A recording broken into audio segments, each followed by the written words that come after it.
Assalamualaikum warahmatullahi wabarakatuh. Kami dari kelompok 1 ingin mewawancarai salah satu orang di Gunung Sari ini yang membudidaya ikan bawal. Perkenalkan, saya Wahyu. Saya di sini sebagai pewawancara 1. Perkenalkan, nama saya Dini Novita Andriani. Saya di sini sebagai moderator. Perkenalkan, nama saya Edwin, saya sebagai pewawancara 2. Perkenalkan, nama saya Sahrul Muslimin sebagai kameramen dan fotografer. Karena ini kan gini, bikin kolam besar ini kan buat mencegah hama itu, kalau ada hama masuk, jadi ikan itu bisa lari gitu. Tapi kalau yang modern gini nggak ada kolam-kolam sebesar gini. Itu karena ini mah kan bapak dulu yang bikin kan. Jadi karena di hutan ini kadang-kadang banyak apa itu namanya kayak berang-berang itu kan, kayak burung, jadi jarang ditungguin. Tapi kalau kolam-kolam yang modern kan ukurannya paling 4x4 atau 3x4. Nama Mamang siapa? Pak Asep, Asalnya? asal Jawa Barat, Majalengka, Jawa Barat. Butuh berapa lama untuk panennya, Pak? Ikan apa? Bawal. Iya. Ikan bawal. Kalau dari umur 6 bulan itu bobot, kalau normal pakannya ya, kalau pakannya normal itu ya setengah kilo lah. Udah ukuran setengah kilo satu gitu kan. Itu udah bisa dikonsumsi lah kan. Cuma kalau bawal itu rata-rata kalau buat bakar orang carinya yang sekilo ke atas. Berarti kan nunggu lagi berarti manennya kan, enggaknya setahun atau 8 bulan lah. Kalau yang kecil-kecil itu mungkin konsumsi untuk restoran atau ini, tapi kalau orang-orang rata-rata ya yang sekiloan, jadi kayak durinya itu nggak terlalu apa. Kelemahannya ya hama-hamanya kayak berang-berang, biawak gitu kan, terus apa burung tuh. Terus ya ada banjir juga, ada kalau musim-musim hujan gini kan ada banjir. Ya dari sungai itu naik. Cuma kelebihannya mungkin kalau ikan gak bisa beli lah gitu kan gitu. Kalau punya ikan itu kan gitu. Kelebihannya itu mungkin kalau memang serius untungnya ada juga. Cuma kalau di sini itu kerugiannya karena beda sama daerah pegunungan. Kalau di Jawa itu sama daerah-daerah Padang kan gitu, daerah dingin ada gunung kan, jadi pH airnya bagus. Di sini tuh kendalanya target 6 bulan panen itu ya nggak panen karena airnya pH-nya kurang bagus gitu. Jadi pH-nya itu asam lah, kalau di sini kan rawa ya kan, ya asam, jadi ke ikan itu kurang. Walaupun pakannya bagus itu tetap kurang. Ya kayak kita aja lah, kalau makan bergizi tapi udara kan nggak bagus kan, tetap ya kena penyakit, maksudnya nggak, pertumbuhannya tetap kerdil kan gitu.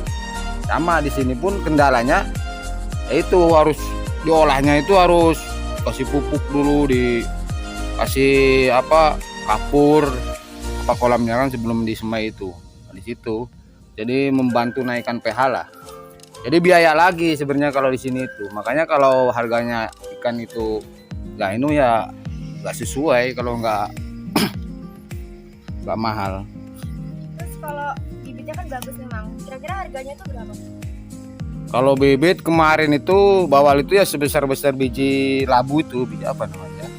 Sebesar gini lah. Nah, segini kan. Nah, itu 250 satu ekor. Ya, segini itu. Jadi seper 1000-nya itu per plastiknya itu 250.000. Segini. Ini ukurannya paling kalau ukuran orang ikan itu ya 23 lah, 2 sampai 3 cm kan. 2-3 cm. 2 sampai 3 cm. Kalau bibit itu dari induan apa ambil di? Beli kalau bawal mungkin di sini ya daerah Riau ini belum ada yang ternak bawal itu ya, kalau rata-rata dari Jawa yang karena dia udah main suntik dia kan. Beda sama pemijahan yang pakai manual gitu, nggak bisa dia. Kalau ikan mas, ikan gurame itu bisa dia. Jadi kita pakai rumput aja dia bersarang sendiri kan gitu. Bawal nggak bisa. Walaupun udah besar udah ini nggak mau ya berani. Ada berapa jenis ikan mas? Ini ada ini gurame, nila, terus ikan bawal yang banyak. Ya kalau yang praktis tuh memang ya ikan nila itu yang praktis itu. Jadi istilahnya pemijahannya enak lah. Kalau ikan bawal tapi belinya beli bibit ya. Hah? Sebenarnya gampang, cuma kan kalau ikan ini kan nggak sesuai dengan pakan, makanya orang di sini kan disitulah pakan beli bagus kan bermodal nih. Istilahnya target 6 bulan panen itu nggak panen gitu, makanya ya untung cuma sedikit lah kan gitu. Jadi pakan, apalagi pakan sekarang udah mahal terus kan, pakan ikan itu makanya sekarang mahal, makanya orang ya nggak istilahnya nggak menarik lah kalau ke ikan itu kurang menarik di sini. Kalau di Jawa enggak, kalau di Jawa kayak minat padi kan, padi itu ditanam di sawah kan, nah, ikan mas itu dimasukkan, nanti padinya panen, ikannya panen, padahal nggak dipakanin itu. Kalau di Jawa itu gitu, saking bagusnya apanya tanahnya, jadi di ini sawah itu banyak apanya makanannya. Iya udah tersedia. Kalau di sini kan udah pencemaran dari jalan itu kan, kalau hujan tuh udah pasti keruh ini. Bensin kayak oli kan, oli itu udah masuk ke parit ini, jadi masuk ke kolam, jadi tercemar. Istilahnya pertumbuhannya walaupun dikasih makan pun ya. Cuma kalau bawal itu ya enaknya kayak miara sapi lah, daun-daunan mau gitu, aja mau gitu. Isinya buat selingannya. Cuma kalau di sini saya coba itu kalau nila ini kan udah pernah juga ada yang sewa kan, yang modal punya istilahnya ininya sewa 3 ini ya, dia gitu nggak target. Jadi kalau target 4 bulan itu kan umpama 50 atau 70% panen lah, ya paling 50% yang panennya kan, rugi juga ngasih makan lagi yang lainnya kan gitu. Sebenarnya kalau orang menarik udah banyak yang nyewain itu, atau kita istilahnya kongsi lah kan, semua orang banyak kalau memang menarik kan. Cuma kan karena di situ untungnya itu ya kurang besar lah mungkin kan gitu. Terus ribet pengelolaannya kan. Tapi kalau cuma hobi-hobi istilahnya ini ya, kalau ikan itu nggak usah nyari lah, mau makan kan tinggal ini kan gitu. Tapi kalau bisnis ya mungkin di sini itu belum menarik karena harga itu sama ikan dari Padang itu kan kalah juga, nggak imbang. Dari Padang di pasar lah, cobalah di pasar rata-rata dari Padang itu ikan mas, ikan nila itu dari Padang, segitu jauhnya kan transportasi ke sini masih bisa jual di sini dia, tapi orang sini nggak bisa jual gitu karena berat di ininya di jatuh ke panennya gitu loh. Jadi nggak target dia 6 bulan harusnya panen, nggak panen gitu. Walaupun pakannya sama gitu kan sama orang Padang gitu, tapi orang Padang itu ya karena mungkin biayanya minim kan, ya bisa ngejar ke sini dia bersaing sama orang sini.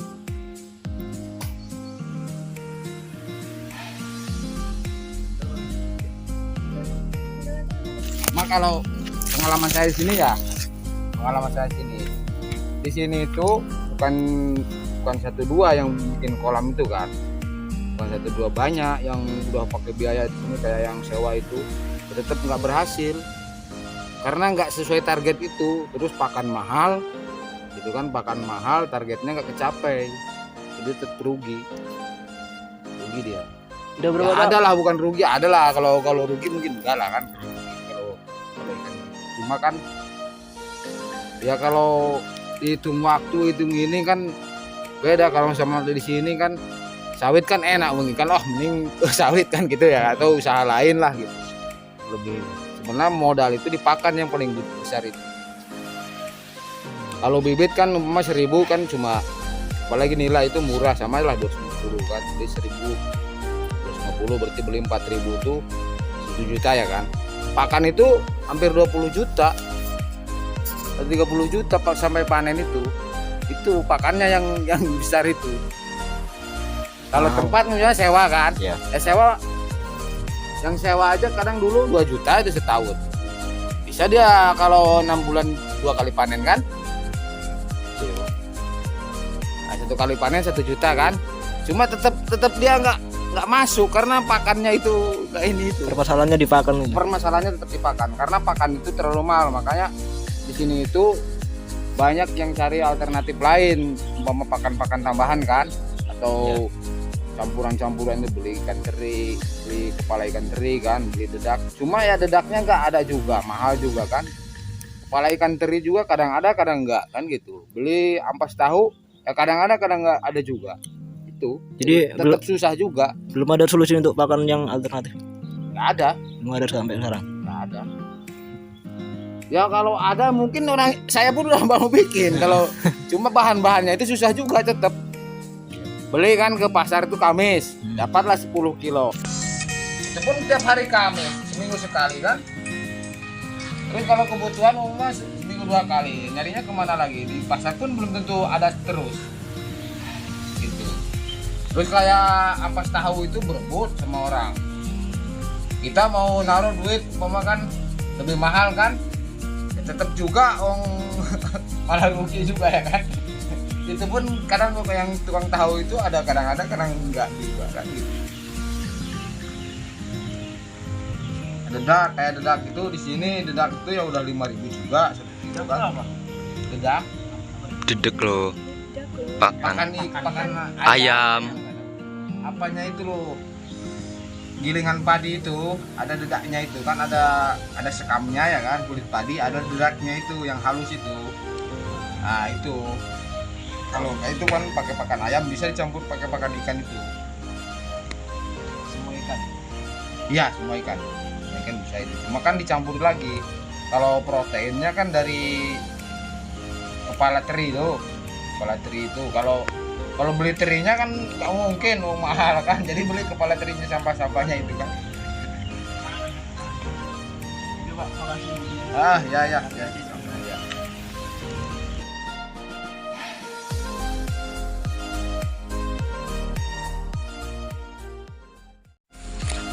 Tidak berdebat lagi. Aku ikan makan. Orang pemakan segalanya.